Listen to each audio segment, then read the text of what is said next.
The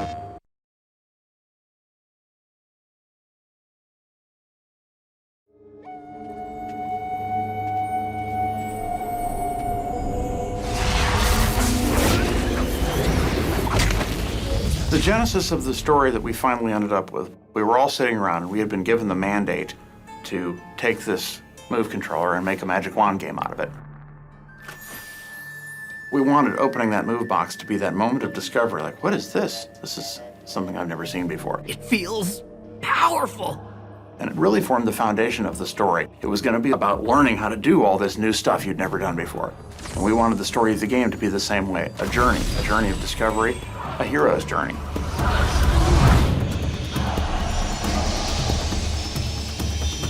We were after an archetypal story that would be a coming-of-age story and a story where a young apprentice makes a simple mistake, unleashes the terrible forces of the world, and has to grow into become himself a great sorcerer when his master is unable to save him from his folly. Here we are, the entrance to Loch Barrow. Beyond this door is the domain of the restless dead, the forsaken spirits of the final war. The final war? Between the elves and the humans. The world of sorcery, it's a world where the realm of fairy and the human realm are very closely intertwined, and there are portals that let you pass back and forth between the two worlds. There is a war between the humans and the fairies about 100 years before the game takes place. And since then, the realms have pretty much kept to themselves. There are very few people have crossed back and forth between them. But as the game starts, the portals are thrown open again, and all of a sudden you're thrust back into this world where the creatures from the realm of fairy are crossing over. Great sorcerers defended the world from unspeakable evil. And everyone bowed down to them and gave them treasure and stuff. And stuff? Really? Just prepare to be amazed. You have no idea what you're doing.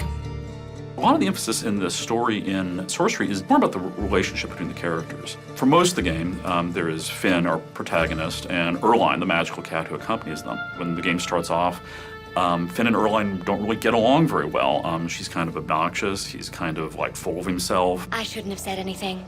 Loch Barrow is far too dangerous.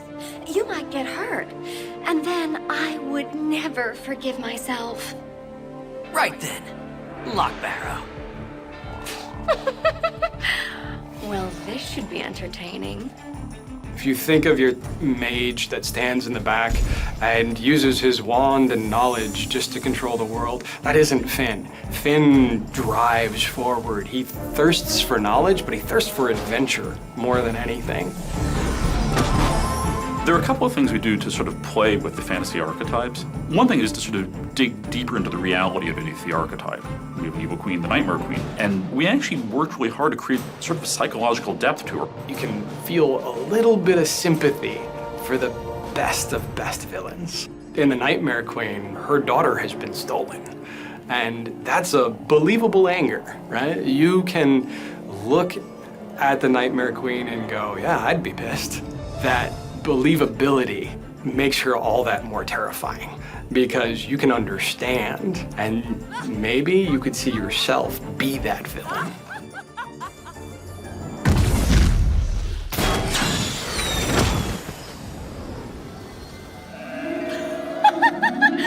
Busted! Erline was a character that was really important to our story. We face a lot of challenges with Erline because we have to have this integral character of our game be a cat. Just like with Finn, Erline goes through ups and downs throughout the story, and we had to be able to create this furball to be able to display emotion along with our character because she is such an important part. We needed a character that needed Finn. The darkness of her character, that slight tone of being unsure really helps us tie her to Finn because he's so brave and bold. She needs his support to go through the next door. A big part of the story of Sorcery is the way these two characters respond to what's going on around them and sort of change over the course of the game. By the end of the game, they're really, really on the same team, they're working together, and the story of how they come together and how they learn about each other is a big part of the story of Sorcery. There's a coming-of-age story both for Finn and for Erline at the same time. Both of you go from being these silly teenage kids at the beginning to realizing the mantle that destiny has forced upon you. PlayStation